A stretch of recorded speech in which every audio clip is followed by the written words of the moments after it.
This Proverbs 25:16. Hast thou found honey? Eat so much as sufficient for thee, as is for sufficient for thee, lest thou be filled therewith and vomited. First and foremost, I'd like to give all praises and glory to Yahweh, Ba'ashem, Yahushua, Ba'ashem, Rakakadash, the barns to the apostle and elders, a great millstone, salutation to you, walking, preaching this word with truth, sincerity, with charity, presenting anybody's living sacrifice. We are ready to live, salute you. So I just want to go into this lesson. All right. And I just want to call it, it's a working title, so we'll see. But, something to the effect of, know what you're good at, all right? Know what you're good at in this truth, all right? Know your measure, know what the Lord has given you as far as your gift is concerned, okay? As far as your gift is concerned, know what that is and put it to the, hold on, let me get another scripture. This is Matthew 25:14. For the kingdom of heaven is as a man traveling into a far country, who called his own servants and delivered unto them his goods. And unto one he gave 5 talents, to another 2, and to another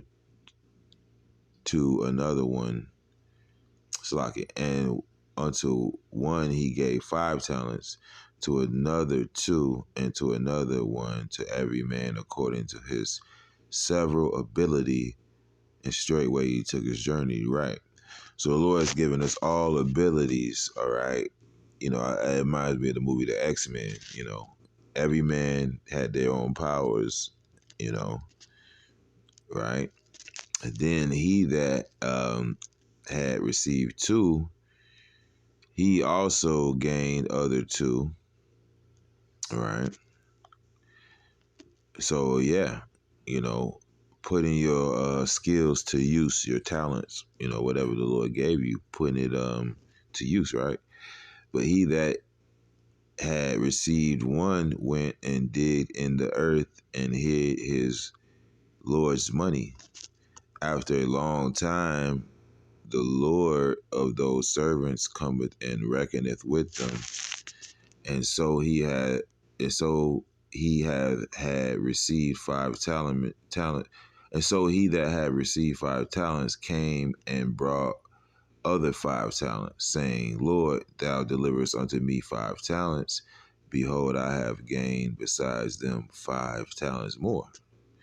All right, so he flipped it, he put it to use, All right. His Lord said unto him, Well done, thou good and faithful servant. Thou hast been faithful over a few things. Excuse me. I will make thee ruler over many things. Enter thou into the joy of thy Lord. He also that had received 2 talents came and said, Lord, thou deliverest unto me 2 talents. Behold, I have gained 2 other talents besides them. His Lord said unto him, Well done, good and faithful servant. Thou hast been faithful over a few things. I will make thee ruler over many things. Enter thou into the joy of thy Lord. Right? Then he which had received the 1 talent and said, Lord, I knew thee that thou art an hard man. And it's funny that the Lord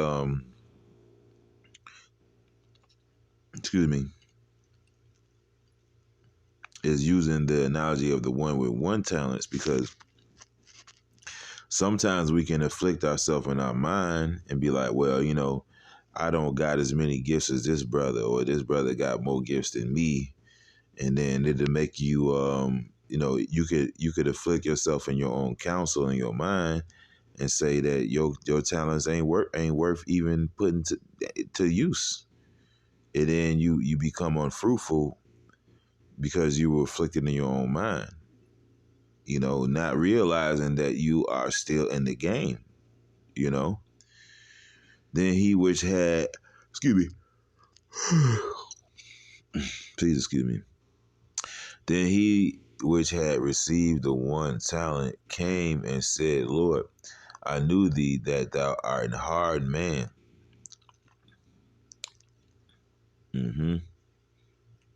reaping where thou hast not sown,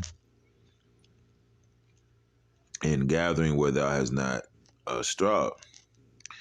And I was afraid and went and hid thy talent in the earth.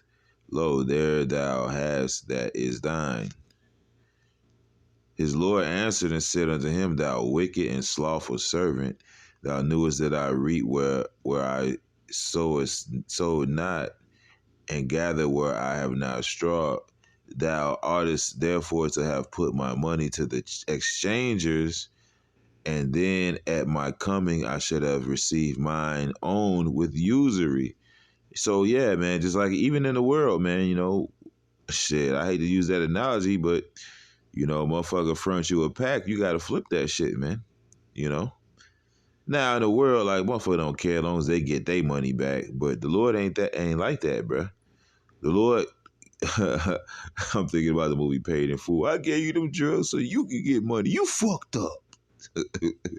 All right, but hey, I'm using worldly analogies to explain a spiritual thing, man.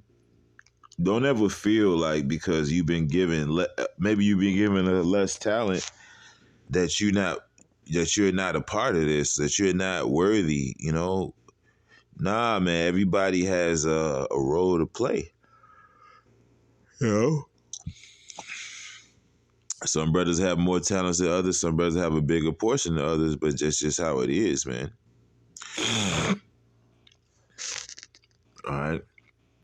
Take forth the talent from him and give it unto him which have 10 talents, and unto everyone that have shall be given, and he shall have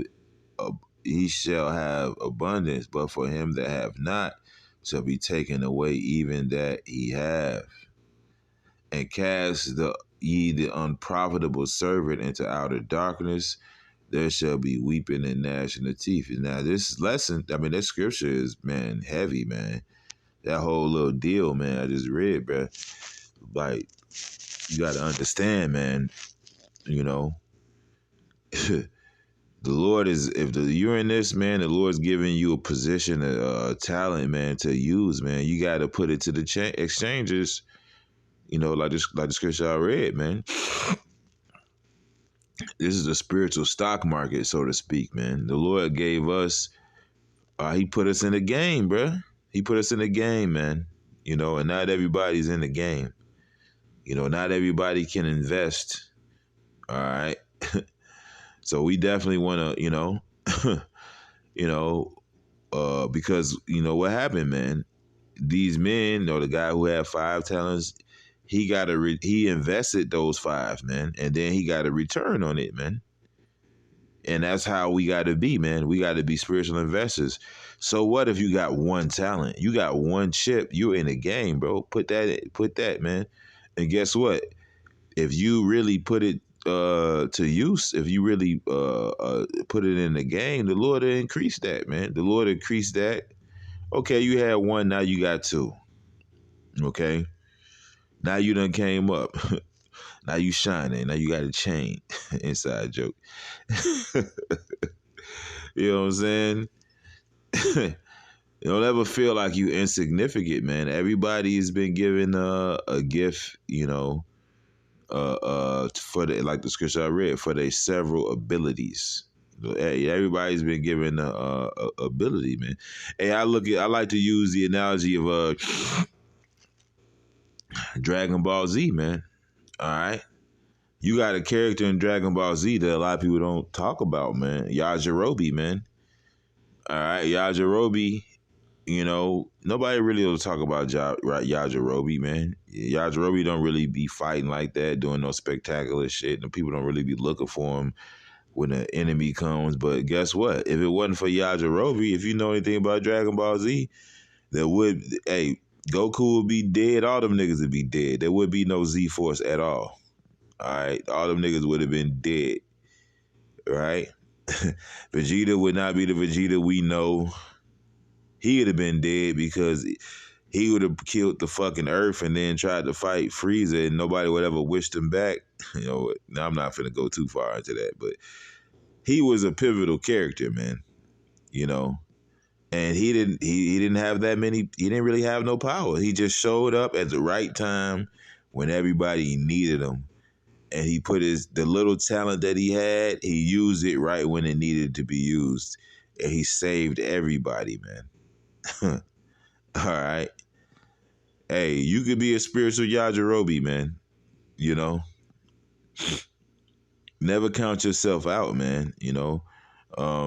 Never count yourself out. In this truth, man.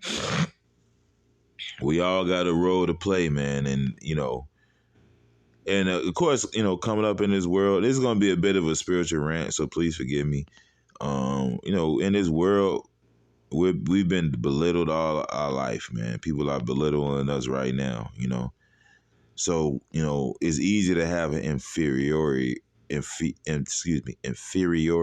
complex. All right. You can have a complex about yourself. Like they just say back in the day, you're gonna get a complex. you know.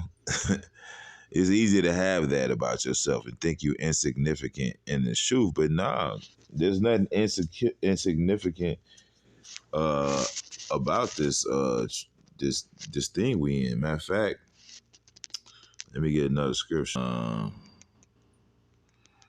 Right, is Ephesians 4:14. Therefore we henceforth be no more children tossed to and fro and carried about with every wind of doctrine by the sleight of men and cunning craftiness whereby they lie in wait to deceive, but speaking the truth in love may grow up in him in all things, which is the head, even Hamashiach. So, hey, Hamashiach being the head, and I'm thinking about Voltron. I'll form the head. Anybody know about that cartoon? I'm old, so I do.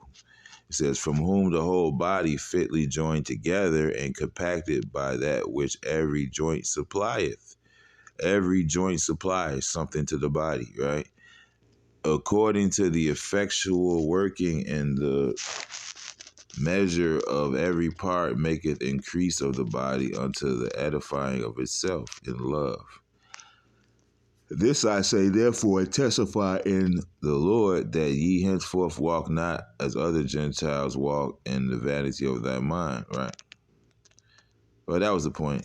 Every joint supplieth, because the body,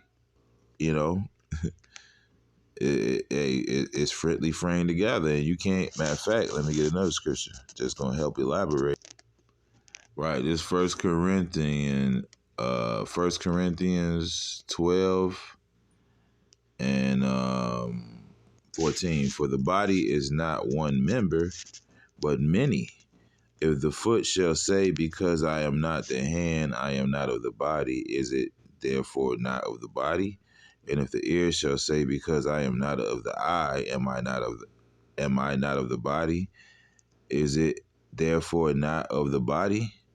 If the whole body were an eye, where were the hearing? If the whole were hearing, where were the smelling? But now have Yahweh set the members, every one of them, in the body as it hath pleased him. So the Lord puts you right where you need to be, man. And one thing you want to pray for is knowing where that is. What am I? Am I a fist? I mean, not a fist, because it takes many members to make a fist. What am I? Am I eyelash? Am I a toenail? Am I a motherfucking hair? All these things are important, man. Right? And if there were all one member, where were the body? But now are there many members, yet one body, and they cannot say, and the eye cannot say unto the hand, I have no need of thee. No, again, the eye to the feet. Right. Imagine your eye saying, I don't need you. Right. But then you got a whole fly just flew in your eye now. Now you need the hand. You need the hand to get the fucking fly out your damn eye, man. You got to open your damn eyelids and put it under some water and run some water under it If you ain't got no hands or arm to do that, then you're through. You know what I'm saying? No, again, the head to the feet, I have no need of you, right? Because your head, right, is telling you, well, your stomach is telling your brain, which is where your head is, that you're hungry, but you ain't got no feet to get your ass up and go get some food. Now you just hungry. All right. Nay, much more of those members of the body which seem to be more feeble are necessary. And those members of the body which we think to be less honorable, upon these we bestow more abundant honor. And our uncomely parts have more abundant comeliness, right? Our uncomely parts have more abundant comeliness, man. Because, you start appreciating those little small parts, man. Like when you really look at, like, even your body, you know, the function of let's say your pinky toe. When you stand up, that shit keeps you in the balance. If your pinky toe wasn't there, bruh, and you stand up, you're gonna feel that loss because your balance is off. You understand? You know, all these things are in balance. That, cause yeah, like your pinky toe being gone, that throw off your equilibrium, man. The smallest thing that you think you don't need, fingernails, bro. Imagine just your fingernails being gone right now. That shit is gonna be irritating as hell, man. You know, for our comely parts have no need, but Yahweh have tempered the body together, having given more abundant honor to that part which lacketh. You know, you know. So yeah, the smallest part is to be noted, man. You know, and you'll never know, man. I'm thinking about uh the old Batman show when before Batman was a movie or whatever. It was a show. You know what I'm saying? It was a show and a comic book. And you'll have scenes where Batman's all fucking tied up and Robin's tied up next to him, and it's like, if I can only reach my utility belt. Well, that's probably time you need your pinky, man. Because you can't use your whole arm. It's all tied up. But you probably use your little pinky to press a button, grab a little fucking tweezers or something where you can cut the cord or something. Just using that for an analogy, man. Your small parts, they're not insignificant. That there should be no, right, that was pretty much the point in that, you know. So yeah, man, you know, and I say all to say this, man. It's good to know what your function is, man. You know, knowing what your function is, and and not being di- uh, discouraged about what your function is, because you may have a small lot. Your lot may be smaller than the next man, but at the same time, you're a part of this story. You're a part of the body fitly framed. All right. And if a building is missing one brick, then guess what? It's not finished. It's not finished. All right. Yeah, the saying it says, "You complete me." I think Dr. Evil said that to Mini Me. He's like, "You complete me." But that's what it is, man. You know. So, we gotta, whatever our talent is, we gotta make use of it.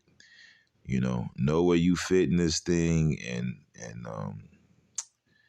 you know, get down for your crown, man. You know, what you're effective at. Know what you're